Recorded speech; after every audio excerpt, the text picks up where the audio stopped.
make sure you listen to what I say. I may be stupid or quite naive.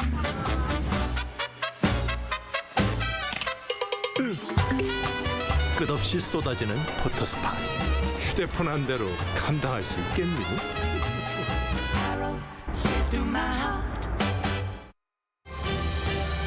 Coming up on Arirang News. South Korea and Cambodia officially upgrade their relationship to strategic partners for stronger cooperation in key sectors, including defense, trade, infrastructure, and technology. The Seoul High Court takes the government's side, dismissing the doctor's appeal to halt the government's execution of increasing the medical school admissions quota by 2,000. South Korea's state-run economic think tank expects the country's economy to see 2.6% growth this year. It says the growth, which is a slight increase from its last report, will be on the back of rising exports led by chips.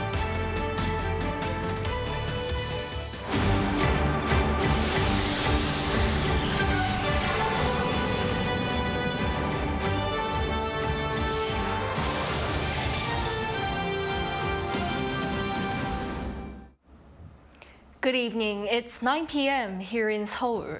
Thank you for joining us on Arirang News.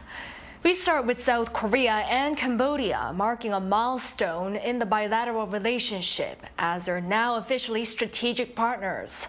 This means more cooperation on trade and investment between the two countries. Our presidential office correspondent Kim Do-yeon leads us off. South Korea and Cambodia are now officially strategic partners, paving the way to strengthen economic and security cooperation. The announcement came following a summit between the two countries' leaders as President Yoon Suk-yeol on Thursday hosted Cambodian Prime Minister Manet at his office. 지금 현재 아세안 지역에서 가장 빠르게 성장하고 있는 국가인 캄보디아와 교역, 투자 협력을 확대하고 디지털 환경과 같은 미래지향적 분야에서의 협력 강화도 기대하고 있습니다. Prime Minister Manet agreed about the bright future, saying his visit to Seoul will lay the foundations for success while also showing appreciation for the aid given by South Korea so far. Mr. President, Cambodia's socio-economic achievements we are witnessing today are inseparable from the Republic of Korea's invaluable contributions across various sectors, including economy, infrastructure, health, education, and rural developments. The two leaders also adopted a joint statement detailing the enhanced cooperation leading to the signing of 6 MOUs. Some key aspects in security include enhancing naval exchanges, with South Korea planning to make its first port call in Cambodia this year, and tackling transnational crimes together, including drug trafficking, people smuggling, cybercrime, and scam operations. For economic cooperation, the two nations are looking to set up a special economic zone. They have proposed a plan to establish a special economic zone exclusively for Korean companies. The Prime Minister said, "Let's develop a plan that will allow Korean auto companies to freely conduct their business activities through this special economic zone." In terms of the official development assistance, the two agreed to expand the Economic Development Cooperation Fund for the years 2022 through 2030 to $3 billion, twice more than what was previously agreed.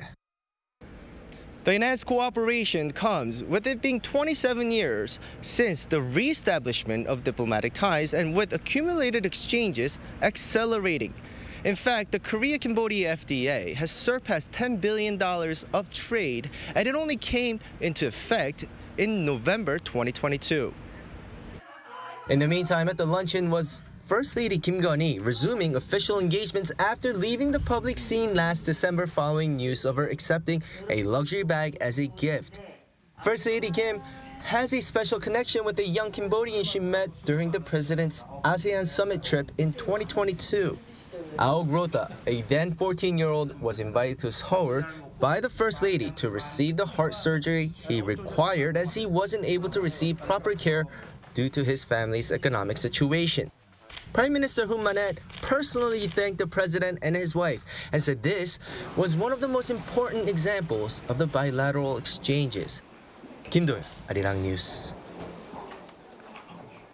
Now to the latest on the ongoing dispute between the government and the medical community over the medical school admissions quota.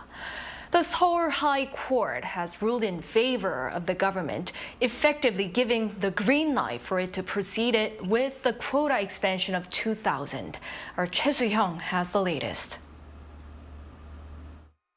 The Seoul High Court on Thursday rejected an application submitted by medical students, exam candidates, professors and trainee doctors to halt the government's plan to expand the number of new medical students by 2,000 starting in 2025.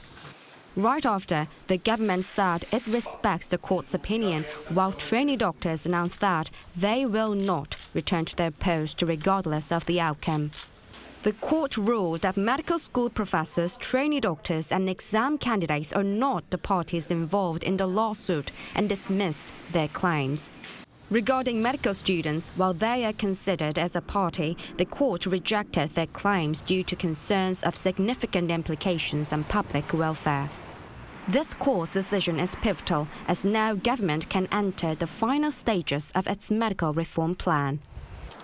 During the prolonged dispute, the medical community filed over 20 lawsuits to the court, but all applications were rejected in the first instance. On April 30th, the Seoul High Court requested specific evidence from the government regarding the increase of 2,000 to the med school quota within the appeal filed by the medical community. The medical community continued to argue that the meeting to discuss the quota was too brief, lasting just an hour, and was nothing more than a formal act to confirm the number brought by the government. Last week, the government submitted approximately 50 items of documented evidence. This included research reports which were used as the basis for the quota number itself, as well as meeting records from the medical school quota allocation committee. Ahead of the final decision, the Culture Ministry released the results of a public opinion poll showing that over 70% of the population supported an expansion of the medical school admission quota. As the government won the second trial, all eyes are on whether the medical community will appeal to set up a third trial. However, it seems that this is not scheduled to take place until at least mid-June, while the official admission guides for each university will be finalized by this month. Choi Soo-hyung, Arirang News. South Korea's state-run economic think tank, KDI, expects the country's economy to see 2.6% growth this year. It says the growth, which is a slight increase from its last report, will be on the back of rising exports led by chips. Our correspondent Lee Soo-jin has the details. A South Korean state-run economic think tank expects higher economic growth on the back of rising exports. In its outlook published on Thursday, the Korea Development Institute forecast the economy to grow by 2.6% this year. That's up from its previous forecast of 2.2% released in February, an estimate that was unchanged from its November 2023 report. This upward adjustment comes as exports have shown a recovery led by the strong demand for semiconductors. Preliminary data released by the Bank of Korea on Tuesday showed that the nation's export price index was up by 4.1% on month in April, rising for the fourth consecutive month. And compared to a year ago, it jumped 6.2%. But despite the rise in exports, concerns remain about sluggish consumption as consumer prices remain high. The think tank is forecasting that consumer prices will go up 2.6% this year. April was the first time since January that the consumer price index, a key gauge of inflation, fell below 3% after consumer prices saw on-year increases of 3.1% in February and March. And while the downturn in domestic demand is expected to ease next year, the economy is expected to grow at a slightly lower rate of 2.1% as the rise in exports slow. Exports of goods rose 5.3% in 2024 on the back of increased demand for chips, and while this trend is largely expected to continue, export growth is being estimated to be adjusted down to 2.3%. But consumer prices are expected to fall to 2.1% in 2025, close to the Bank of Korea's target inflation of 2%. However, if the global economy does not show the same steady growth it saw in 2023, then domestic economic growth could be limited. The International Monetary Fund is forecasting the global economy to grow 3.2% both this year and next year. The report also added that other external factors such as hikes in international oil prices due to geopolitical tensions and China's sluggish real estate market may impact South Korea's economy. Lee Soo-jin, Arirang News. With the surge in buying online items directly from overseas platforms such as China's Temu, the government will begin to regulate some items to ensure the health and safety of the public. At a ministerial meeting headed by Prime Minister Han Duck-soo on Thursday, the government announced it'll require 80 items bought directly from overseas platforms to have a Korea certification mark starting next month. While products passing through official import procedures are distributed after being approved through the KC mark system, no such regulations were previously in place for overseas direct purchases.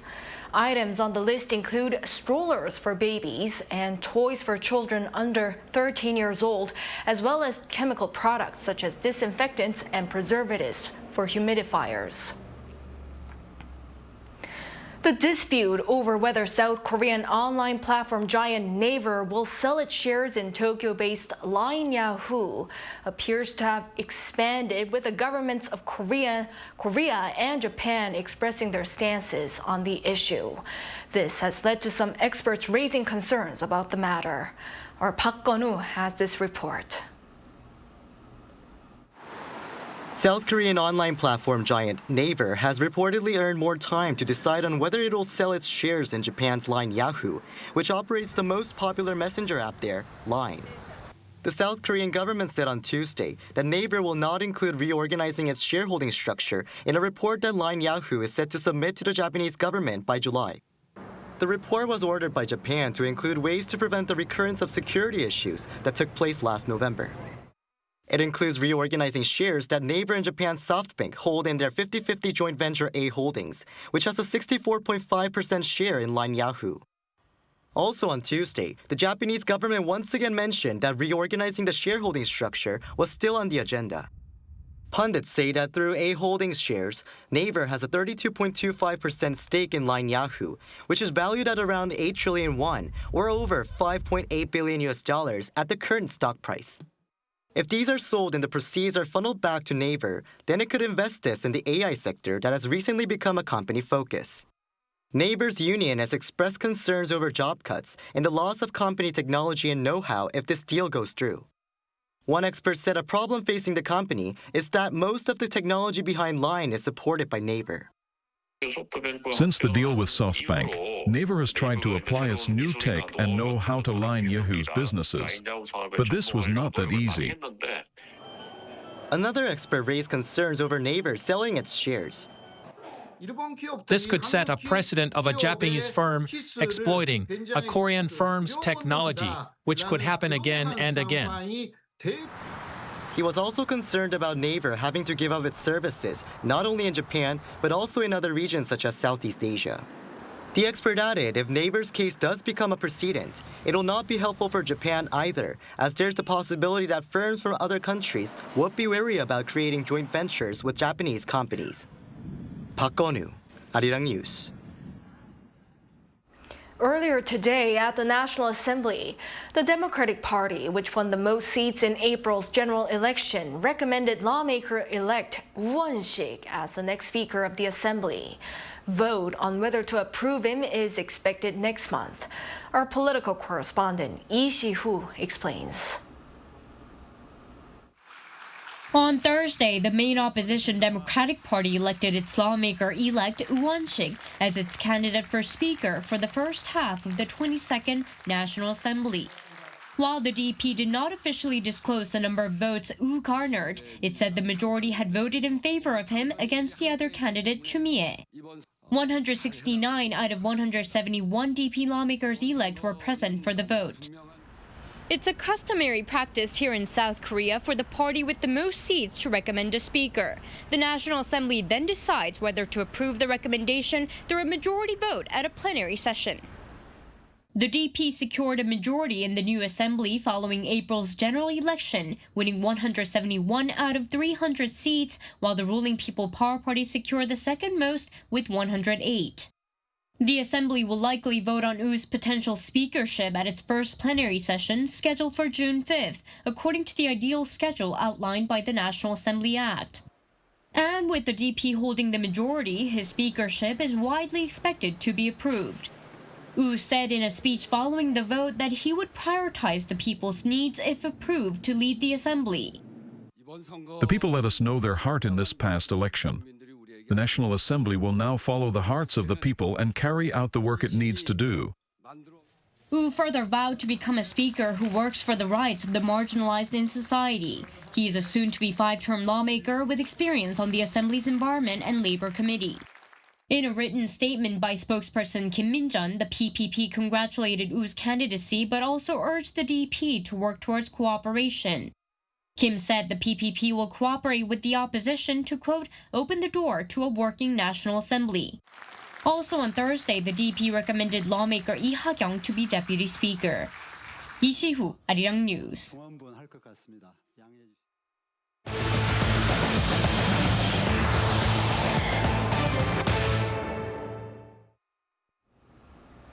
South Korea and the U.S. will hold a second round of negotiations on defense cost sharing next week in Seoul. The talks, taking place from Tuesday to Thursday, will center on how much South Korea should pay when it comes to the stationing of U.S. troops in the country. The Foreign Ministry says that a new deal should be at a reasonable level while the U.S. seeks to draw a fair and equitable outcome. Korea currently pays more than $800 million annually for the stationing of 28,500 U.S. troops. The deal expires in 2025. South Korea has been partially shouldering the costs for U.S. forces Korea since 1991. Russian President Vladimir Putin met with Chinese President Xi Jinping in Beijing, marking the Russian leader's first foreign trip since starting his 5th term. Our Shin Se-byuk explains what this could mean amid their complicated relationships with the U.S. Russian President Vladimir Putin met with Chinese President Xi Jinping on Thursday in Beijing on his first foreign trip after being sworn in for a 5th presidential term last week. This is the 4th such meeting between the two leaders since Russia's invasion of Ukraine in February 2022. Saying Beijing is willing to become a good neighbor and a good partner of mutual trust with Moscow, President Xi stated that the two countries will work together for global peace. We will constantly consolidate the friendship between the two peoples for generations, jointly achieve the development and revitalization of each country, and work together to maintain world fairness and justice. Putin mentioned that Russia has gained substantial experience in practical cooperation with China and that he will collaborate with Beijing to promote a democratic world order.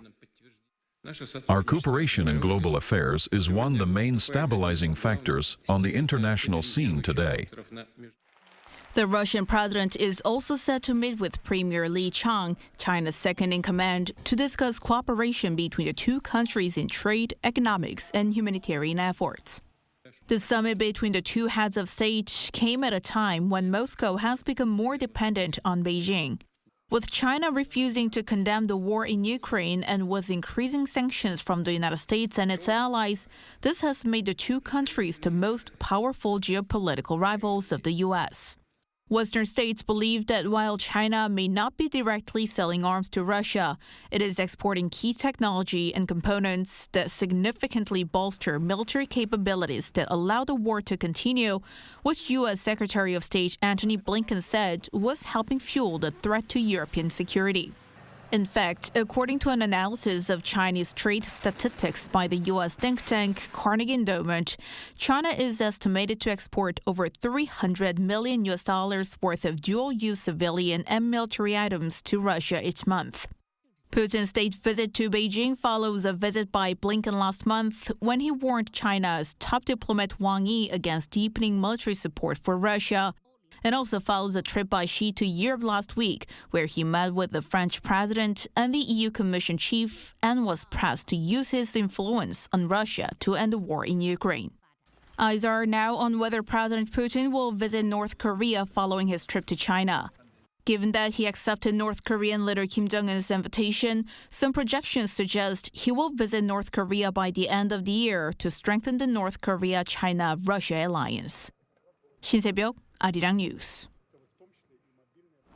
Over in Slovakia, there was a shocking attempt on Wednesday to assassinate Prime Minister Robert Fico, who is now in hospital in critical condition.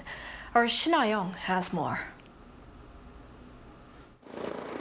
According to a government announcement, Slovakia's Prime Minister Robert Fico underwent surgery for over 3 hours after he was shot multiple times on Wednesday in an apparent assassination attempt. Slovakian Deputy Prime Minister Tomáš Taraba told the BBC that the operation went well and that Fico is not in a life-threatening situation at the moment. The incident took place at around 2:30 p.m. local time on Wednesday as the Prime Minister was walking toward a crowd of people in the town of Handalova, where he had been chairing a government meeting. I heard 3 shots. It was quick, one by one, like if you throw a firecracker on the ground. Police arrested a suspect at the scene, reported to be a 71-year-old man. According to Reuters, Slovak news media reported the shooter was an author of 3 collections of poetry and a member of the Slovak Society of Writers. Fico, who was first elected in 2006 for a 4-year term, is currently serving his 3rd term as prime minister after winning in last year's elections. He has faced criticism from some quarters for taking a more pro-Russian stance in the Ukraine war. Regarding the assassination attempt, Slovakia's President Zuzana Kapitova described it as an attack on democracy. U.S. President Joe Biden expressed alarm, calling it a horrific act of violence. The president expressed his alarm and deep concern over the attack. As the president said, he and Dr. Biden are praying for a swift recovery, and our thoughts are with his family and the people of Slovakia. Numerous NATO and European Union leaders, as well as Ukrainian President Volodymyr Zelensky, also condemned the attack. Shin-Young, Arirang News. In other news, starting July 1st, short-term visitors to Seoul, such as tourists, will be able to travel the city with a special climate card that provides unlimited use of public transport. The price differs depending on the duration, which would be 1, 2, 3, or 5 days, with the one-day pass being 5,000 won, or about $4.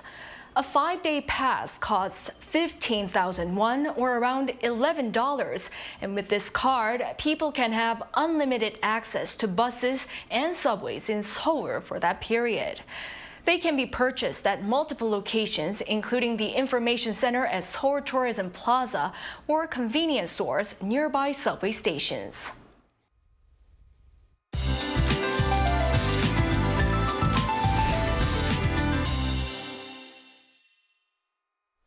After rainfall yesterday, sunny weather was back across the country today, but slightly chilly conditions will continue until tomorrow morning, and then temperatures will rise from the afternoon. Tomorrow, the daytime temperatures in most parts of the country will rise to around 25 degrees Celsius. Extra precaution is necessary as winds are still strong. Gusts of more than 50 meters per second will hit the country. In particular, typhoon-like winds of 25 meters per second are expected in eastern parts of Gangwon-do province, inland areas of Gyeongsang-buk-do province, and on Jeju Island, where strong wind warnings have been issued. In addition, please be careful of safety accidents as strong waves are expected on the east coast. Tomorrow's Seoul, Daejeon, and Gwangju will start off at 12 degrees. It will move up to 25 in Seoul, Chuncheon, and Daejeon. Gyeongju, 29 degrees. Sunny weather will continue for the time being. That's all for Korea. Here are the weather conditions around the world.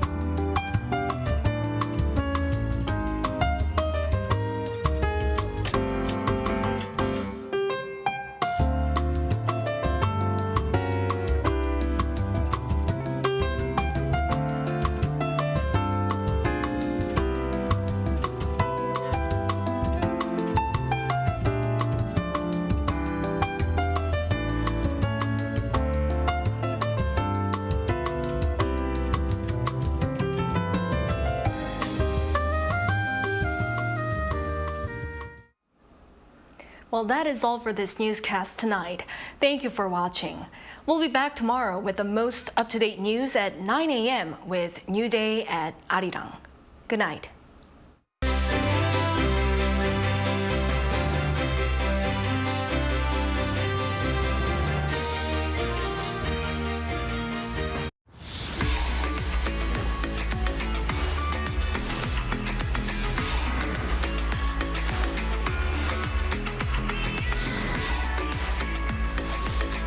Lotte takes a new leap beyond its boundaries.